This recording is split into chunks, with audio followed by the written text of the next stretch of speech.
জীবনে তিনটি বিষয় আছে, তিনটি বস্তু আছে, তারা যেন আপনাকে কখনো বশে না করে নিতে পারে। প্রথম হলো ধন। ধন যতক্ষণ আপনি ব্যবহার করতে থাকেন, যতক্ষণ তা আপনার কাজে আসছে, ততক্ষণ ঠিক আছে, এই ধন আপনার কাছে অমৃত। কিন্তু যখন এই ধন আপনাকে ব্যবহার করতে শুরু করে, বুঝে যাবেন যে আপনার পতনের সময় শুরু হয়েছে। দ্বিতীয় বিষয়, ফেলে আসা অতীত। যাই করুন, আপনি অতীত পাল্টাতে পারবেন না, আর এই সত্যিটা আপনিও জানেন। কিন্তু তাও এর বশবর্তী আমরা হয়ে পড়ি, আর যখন তাই হয়, তখন এই সংসারে আমরা যেখানেই যাই না কেন, যত বড়ই সুখ লাভ করি না কেন, সেই সব আমাদের কাছে তিক্ত বলে মনে হয়। তৃতীয় বিষয়, আপনার আশেপাশের মানুষ। ভিন্ন ভিন্ন ধরনের মানুষ হয়, যাদের চিন্তা ভাবনা এবং দৃষ্টিভঙ্গি ভিন্ন ভিন্ন প্রকারের। যদি এদের বশবর্তী আপনি হয়ে পড়েন, তাহলে কেউ বলবে এটা করো, এটা ভালো। কেউ বলবে এটা করো না, ওটা করো, ওটা ভালো কাজ। কেউ বলবে এই দুটোই করো না, অন্য কিছু করো।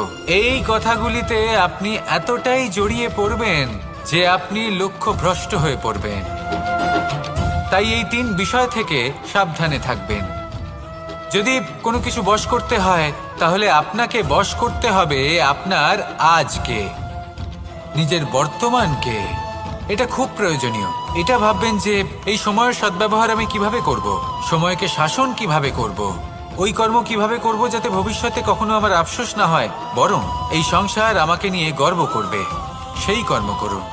আর যখন আপনি এটা শিখে নেবেন, তখন আপনি নিজেই নিজেকে প্রকৃত অর্থে ভাগ্যশালী করে তুলবেন। আসুন আমার সাথে ভালোবেসে বলুন, রাধা রাধা। মানুষ যখন এই সংসারে প্রবেশ করে, অর্থাৎ জন্মগ্রহণ করে, তখন নিশ্চিন্তে থাকে, আনন্দে থাকে। কিন্তু যেইমাত্র তার মধ্যে বোধশক্তি আসে, তখন সে চিন্তা করতে শুরু করে। চিন্তা ভবিষ্যতের, সেই সমস্ত বিষয় নিয়ে চিন্তা করে যা ওর হাতে নেই। তারপর বড় হয়, বিবাহ সম্পন্ন হয়, গৃহস্থ জীবন যাপন করে, তারপর আবার চিন্তায় মগ্ন হয়ে যায়।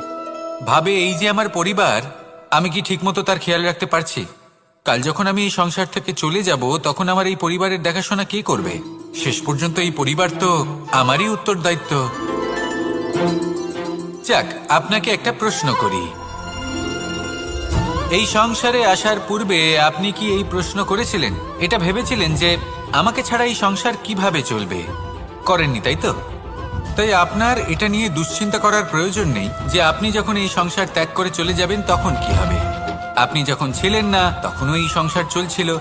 আপনি যখন এই সংসার ত্যাগ করবেন, তখনও এই সংসার চলতে থাকবে। যদি কোনো বিষয়ের প্রভাব থাকে, তা হলো আপনার আজকের তথা বর্তমানের কর্ম। অর্থাৎ আজ আপনি কি করছেন, কার জন্য মঙ্গল করছেন, কাকে প্রেরণা দিচ্ছেন, কাকে সাহায্য করছেন, কোন উদাহরণ প্রস্তুত করছেন। আপনি এই সংসারে যে ছবি অঙ্কন করবেন, সংসার সেটাই মনে রাখবে। তাহলে শুধু সৎকর্ম করুন, মঙ্গল করতে থাকুন, আর আমার সাথে ভালোবেসে বলুন, রাধা রাধা।